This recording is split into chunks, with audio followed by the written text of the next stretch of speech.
My name is Lila. I'm 32 years old, and right now, I feel like I'm unraveling, or maybe I already have.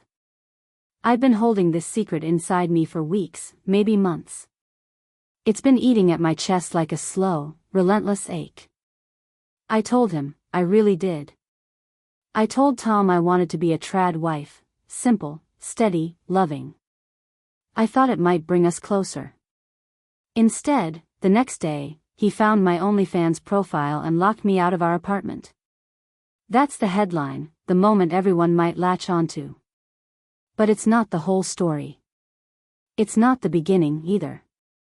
Because before all this, before the shock and the silence, before the cold walls between us, there was a time when being with Tom felt like coming home.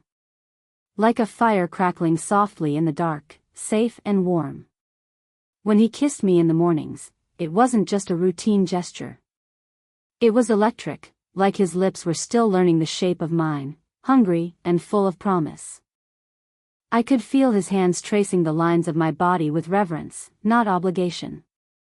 We used to laugh in bed, tangled in those lazy Sunday mornings, talking about everything and nothing. I'd rest my head on his chest and feel his heartbeat steady beneath my ear. It was my safe place. The kind of love I thought only happened in movies or in the pages of a book. But love changes, doesn't it? Slowly, almost imperceptibly, like the tide pulling back from the shore. Those kisses started to feel rushed or distracted. His hands would hover but never quite land where I wanted. The cuddles grew stiff, like a formality, a polite hug after a long day rather than a desperate grasp for connection. I noticed how his eyes would glaze over when I tried to reach for him, like I was speaking a language he no longer understood. And I, maybe, did the same. I began retreating into myself, telling myself it was just stress, work, life, the usual suspects. But deep down, I was aching to be seen again, truly seen. I wanted to feel desired, wanted, and safe all at once. So I told him, honestly, vulnerably, that I wanted to be a trad wife. I craved the rhythm and reassurance of simpler roles, of feeling cherished for who I was in a way that didn't require complicated negotiations every day. But instead of relief or conversation, his discovery of my OnlyFans profile felt like a rupture. The night he found it, the space between us didn't just grow, it shattered. I remember the moment I realized everything had changed. It was a quiet evening. I reached out for his hand, hoping for the warmth I once knew. He pulled away and locked the door behind him, the click echoing like a final verdict. That click stayed with me long after the door closed.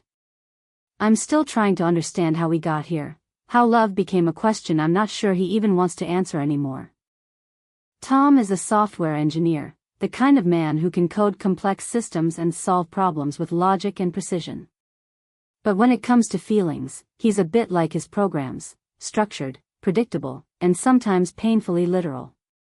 I know he loves me, or at least, I want to believe he does. But lately, it feels like we're speaking two different languages. He shows his love in little ways that make sense to him. Fixing the leaky faucet without a word, bringing home my favorite takeout when he knows I've had a long day, or leaving me notes on the kitchen counter, "I love you," typed in that clipped font he likes. But none of those things reach the part of me that's hurting. What I need isn't tasks or gestures. I need him to see me, the whole complicated mess of feelings and doubts and longing. One evening, after a particularly cold day, I sat on the couch with my arms wrapped around my knees. Tom came over and sat beside me, reaching out to brush a stray hair from my face. His touch was gentle, but I flinched. It wasn't that he was rough, it was that his touch felt like a routine checkmark, something he did because he thought it was supposed to be comforting. I wanted more than that. I wanted the kind of touch that said, "I know you're hurting. I'm here. We'll get through this." But when I tried to say that, my words caught in my throat. How do you explain something so nebulous? How do you tell someone you need emotional intimacy before physical closeness without sounding needy or broken? I just pulled away instead, retreating into the silence that feels safer than rejection. Tom's eyes narrowed, confused. "What's wrong?" he asked. I shook my head, unable to explain. He tried again the next day, making dinner, lighting candles, and asking if I wanted to watch a movie. The effort was clear, but it felt like a script we'd done too many times. I nodded, but inside I felt hollow, craving a conversation, a glance that pierced through the surface. At night, he'd try to initiate intimacy, but I wasn't ready. The last time he kissed me, it felt rushed, like he was trying to fix a broken machine with a quick patch. I pulled away, and the rejection was obvious in his eyes. "I just want us to be close again," he said quietly. "Me too," I whispered, though I wasn't sure if we meant the same thing. The misunderstanding isn't just about sex or affection. It's about feeling invisible in a partnership that once felt like a sanctuary. I want to tell him all of this, how I'm scared we're slipping apart, how I need more than his actions, how my heart aches for a connection that feels real. But for now, I hold it all inside, hoping somehow he'll understand without words. Tom's hands found me again that evening, this time, a gentle squeeze on my lower back as we stood in the kitchen. I wanted to lean into him, wanted to feel that old warmth, but instead I tensed, pulling slightly away like a reflex I couldn't control. His fingers lingered, hesitant, as if sensing the barrier I was building. "Hey," he said softly, searching my eyes. "What's going on? You're so distant lately." I swallowed hard, forcing a smile that didn't reach my eyes. "I'm just tired." He nodded but didn't let go. Instead, he shifted closer, pressing his forehead to mine. "I miss you." I wanted to say it back. I really did. But my heart felt tangled in a fog of confusion. The kiss that followed was slow, careful, but I felt nothing. No spark, no electricity. Just the awkward press of lips that barely met, like two strangers fumbling in the dark. When he slipped his hand to my waist, I flinched inwardly, even though I didn't pull away. I wondered why I felt so cold when all I wanted was to want him again.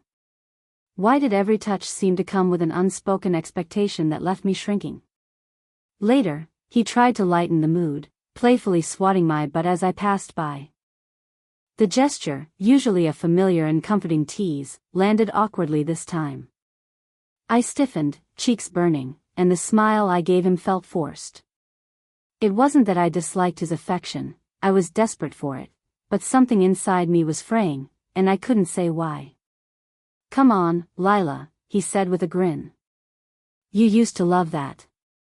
"I know," I whispered, almost to myself.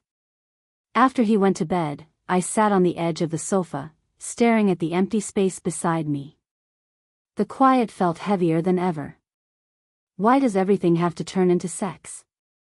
That question spun through my mind, relentless and sharp. I craved his touch, his closeness, but it always seemed to carry a weight I wasn't ready to bear. I felt like I was losing pieces of myself in a dance I didn't want to learn.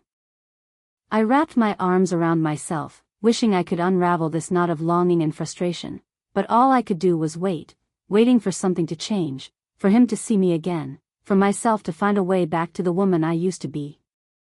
We were supposed to have a quiet dinner together, just the two of us. I had spent the afternoon trying to prepare something simple, hoping the act of cooking might remind us of the way things used to be. Tom set the table, lit a candle, and poured the wine with a smile that almost fooled me into thinking we could reclaim some normalcy. But normal was a fragile thing, and it shattered quickly. He reached across the table, taking my hand in his. "Lila, can we talk? Really talk?" I nodded, bracing myself. I wanted this, I needed this, but the words caught in my throat. Instead, I let my frustration pour out in a way I hadn't before. "I told you I wanted to be a trad wife," I blurted, voice cracking. "I told you I wanted something simple, something safe. And then you found my profile and shut me out. Like I'm some kind of joke." His hand tightened around mine, but his eyes were clouded with something I couldn't read. "I didn't shut you out, Lila." I was hurt. Confused. "But that's just it," I snapped, tears spilling over. "You didn't even ask me why. You didn't try to understand. You just locked me out. And now everything feels like a test I'm failing." The room was silent except for the sound of my shaky breaths and the faint flicker of the candle. Tom's face twisted, a mix of anger and helplessness. "Maybe this whole thing was a mistake," he said quietly, pulling his hand back and standing up abruptly. I felt the sharp sting of guilt crash into me. I hadn't meant to push him away, but I couldn't stop the flood of emotions I'd been holding in. I watched him retreat into the other room, the door closing between us like a line I wasn't sure we could cross back over. Sobbing, I sank into my chair, overwhelmed by the weight of everything, the betrayal I felt, the distance growing between us, and the part of me that wondered if I'd lost him for good. After a while, I wiped my face and sat quietly, trying to make sense of the mess I'd created. I keep asking myself, why did I have to tell him? Why did I think sharing my truth would save us? Instead, it's like I handed him a weapon, and now we're both wounded. I feel ashamed for wanting something different, ashamed for the secret I kept, and ashamed for breaking down in front of the man I love. But most of all, I'm confused. How did we get so far from the love we once had? How did something that started as hope turn into this cold, painful silence? I don't have the answers yet. But I know I have to find a way through this, for both of us. Because despite everything, I still want to believe in us. Days turned into weeks, and the silence between Tom and me grew heavier, like a thick fog settling over every room we shared. It wasn't just the absence of words, it was the absence of him. The way he used to look at me, the way his presence filled the space with warmth, was slowly fading into something unrecognizable. I watch him from the other side of the kitchen, standing by the window, lost in thought. His shoulders slump a little more each day, and there's a quiet sadness in his eyes I can't reach. It's not anger or blame, it's grief. For us. For what we've lost. He's not a villain. He's just a man trying to navigate something too complicated for either of us to fully understand. Sometimes, when he thinks I'm not looking, I see him tracing the outline of his wedding band like it's the only thing keeping him tethered. It breaks my heart. And yet, I'm still scared. Scared of what happened, scared of what might come next. When he does try to talk, his words feel guarded, like he's testing the waters, unsure if I'll lash out or retreat. And I don't know how to meet him halfway. My guilt wraps around me like a heavy cloak, dragging me down with every breath. I miss him, miss the way he used to hold me, like I was the only thing that mattered. But I don't know how to ask for that without reopening wounds. Every time I reach for him emotionally, I feel myself pulling away physically. It's a cruel, exhausting cycle.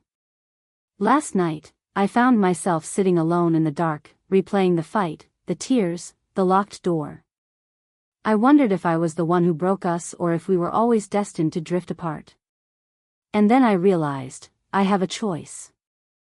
I can keep walking this path of distance and silence, letting the space between us grow until there's nothing left. Or I can try. Try to be brave enough to start over, to be honest and vulnerable even if it hurts. I don't have the answers. I don't know if trying again means holding on or letting go.